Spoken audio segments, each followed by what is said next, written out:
So which Muse are you? Are you the new Angel Muse Eau de Toilette? Or are you a lover of the original Angel Muse Eau de Parfum?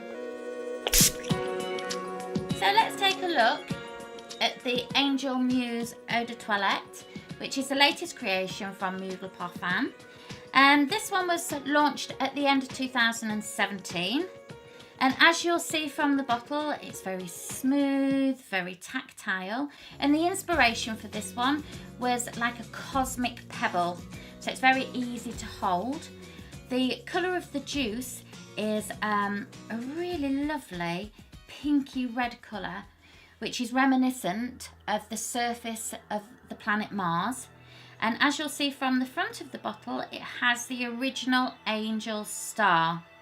So if you imagine that the original Angel Eau de Parfum, which is a star, all of the other creations orbit around it, so they all have a familiar thread.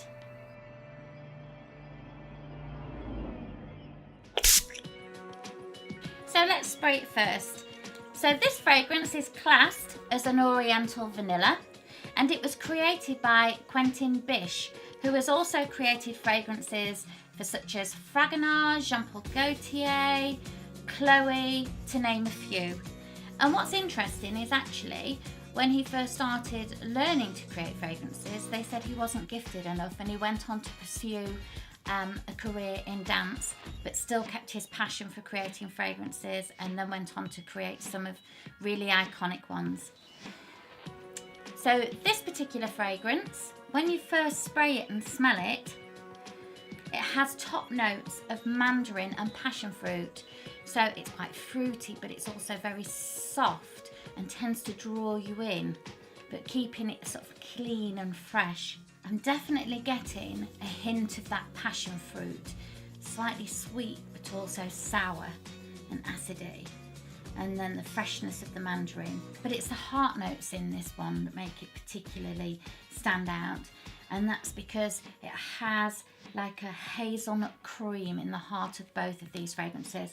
And let's face it, ladies, who doesn't love chocolate and hazelnut combined? It's just delicious.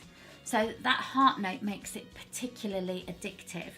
You smell it and want to smell it again, but you've still got that lovely fruity freshness from the initial top notes. And then in the base notes of this one, you've got the Akigalawood and also Vetiver.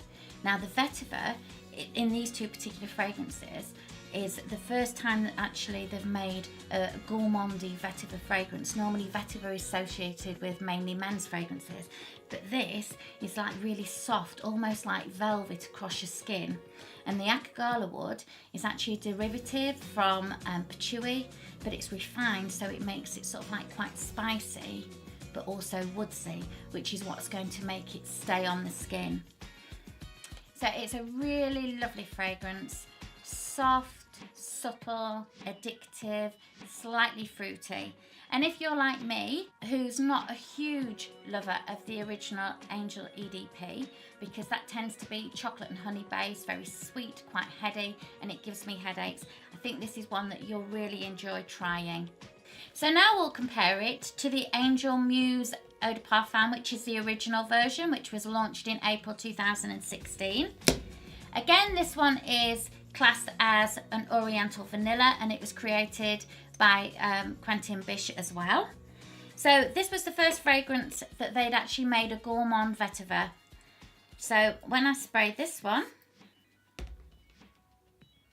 definitely more intense in the fragrance, softer, more woodsy. And your top notes in this one are grapefruit, berries and pink pepper.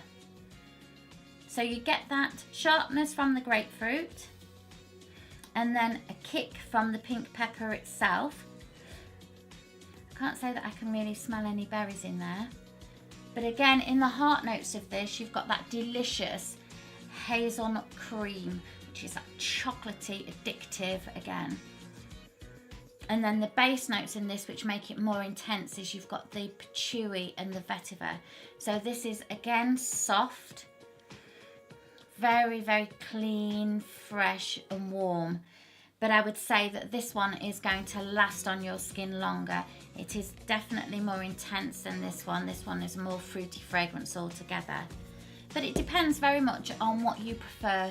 If you want something that's going to be heavier and last on your skin longer, if you want the lighter version, maybe more for daytime, and you like something more intense for evenings.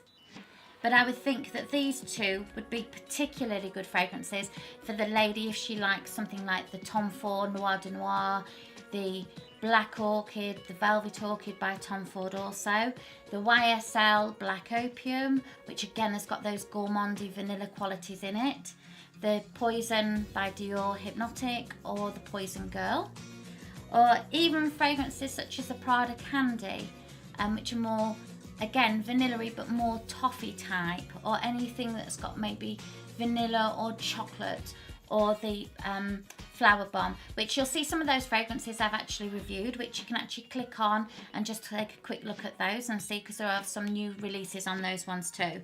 So I think these that you'll need to try, because like I say, the Mugler fragrances tend to be love them, hate them, but these are ones to try. Definitely that one, I think, with spring and summer, and also Mother's Day coming up in a week's time. That might be a nice one if she is a lover of the Angel fragrances in general. So that's that on this. Maybe you can actually leave a comment and let me know which ones, if you've tried these ones, you prefer. If you prefer the Eau de Toilette or the Eau de Parfum, or even the Angel or Alien. So let me know, and don't forget again to like and subscribe and click that bell, because we've got some new releases coming up. So take care for now and enjoy your day, and I'll see you again soon on Ellie Smells.